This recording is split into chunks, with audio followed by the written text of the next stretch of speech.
Endometriosis. Do any of you know what that word truly means? What it is? Do I even know what it means or it is? I definitely could not give you an in-depth analysis, which seems ironic because I'm giving a talk on it.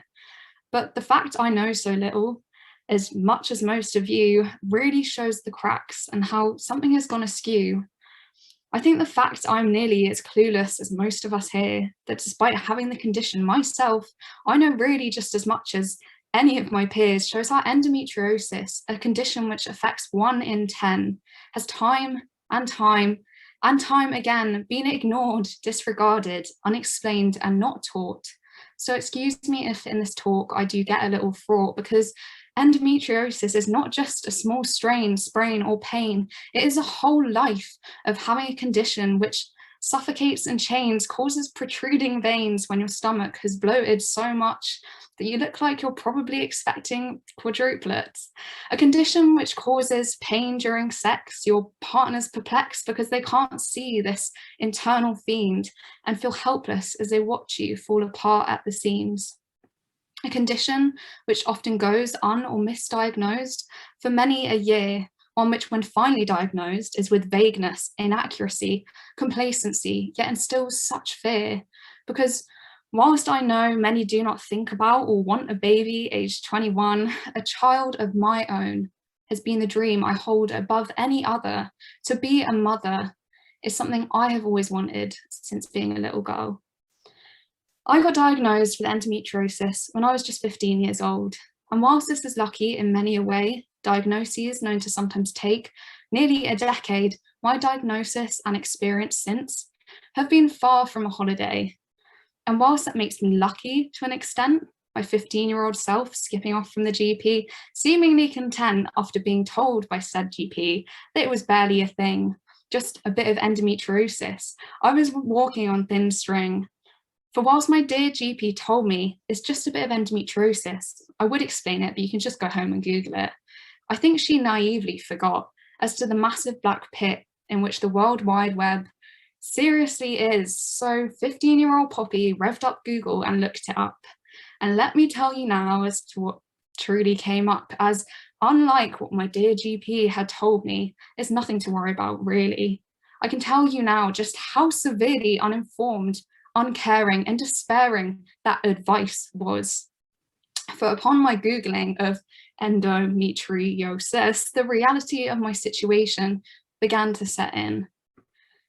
Endometriosis is a chronic, often debilitating condition. It consists of the womb lining growing in addition on the outside or elsewhere in your body system. But it is not just in this physical form that it takes its powerful position.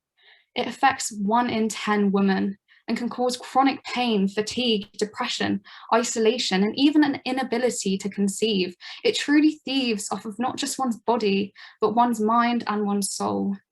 It can make you feel ballooned with bloat, a cheap shot of looking pregnant when sometimes that won't ever be an option or presence in your life due to this debilitating condition, which truly alters, interferes, and feels like the stab of a knife to your abdomen. So much so, I have been collapsed on the floor, murmuring, whimpering, crying out in a fetal position, which once more pokes a dark irony as to how a baby may never be an addition. Endometriosis currently doesn't have a cure. While surgery, hormone treatment, and pain relief can ease some of the day-to-day, they are temporary, superficial, and really don't assure, as all you can think about each day that you mature is how each day that passes, it is getting worse and worse. And what happens when I reach 30?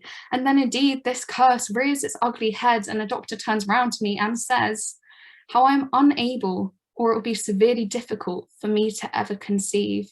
Am I meant to just sit tight, wait until then, just hold on to some string of belief that that may not happen to me? That I may be lucky, my womb may not get that bad, and my womb lining cells may not have been added to the other parts of my body, corrupting not only my insides, my menstrual cycle, my mental health, but also my future. And all of this information I had to find out from a computer. 15-year-old Poppy, whilst lucky in early diagnosis, has felt anything but lucky since, because I don't just wince every time my abdominal shrieks and aches and pains, or when I look down at my stomach, to which every day the bloat reminds me it's here to stay. I have felt anything but lucky since, because what I have to struggle with day to day is how my one big dream, ever since being a little girl, of having a family is now potentially at bay. As an only child with a small and what times has been challenging family, I've always dreamt of 4 kids, a few cats, some dogs, and maybe a pygmy goat. I know, 4 kids, I clearly don't have a clue, but my dream for a home for that big happy family I've never had. Age 15, I found out that that dream had the chance of being smashed. So age 21, I now want to turn around and reflect, to not just accept the way in which myself and others have been misinformed or diagnosed. And yes, I'm aware in doing so, I may be stepping on others' toes, but that GP who told me to go Google away, in doing so was unsupportive and illustrates how dismaying and inadequate the support for those with endometriosis is, and how any process after diagnosis doesn't really exist. Where is the support, the care, the humanity in caring for those 1 in 10 who at the moment are left to fend for themselves, deal with the pain and the effect on their mental health too? We should be given options, help and research so that we don't just have to push through.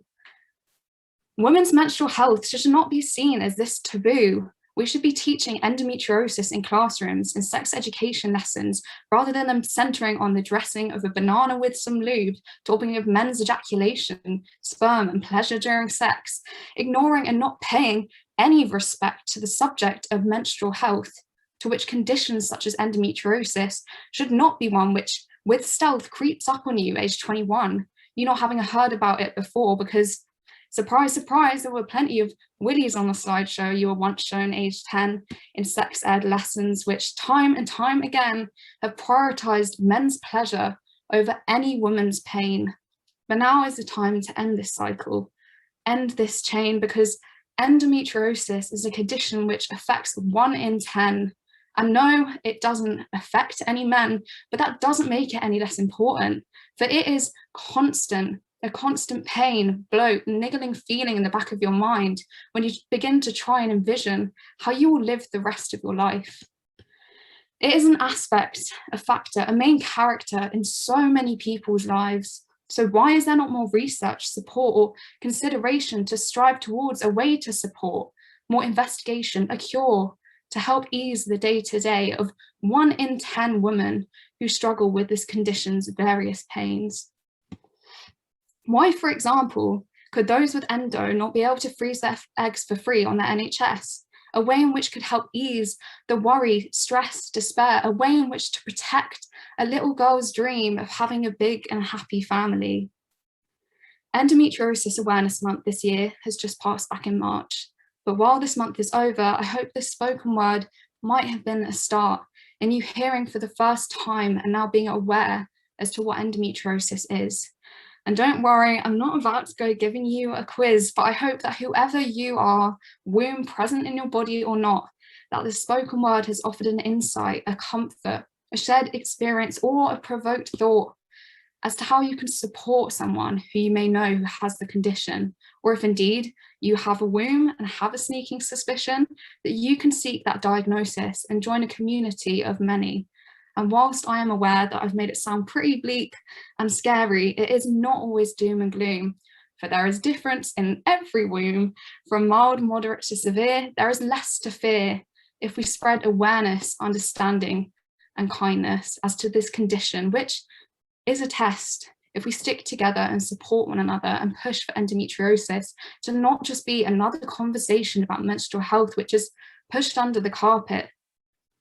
Just because my GP failed to point me in the direction of a specialist, to which I ended up feeling alone, feeling a neglect, I know now there are specialists that are out there. It's just in my own experience, I was not told where.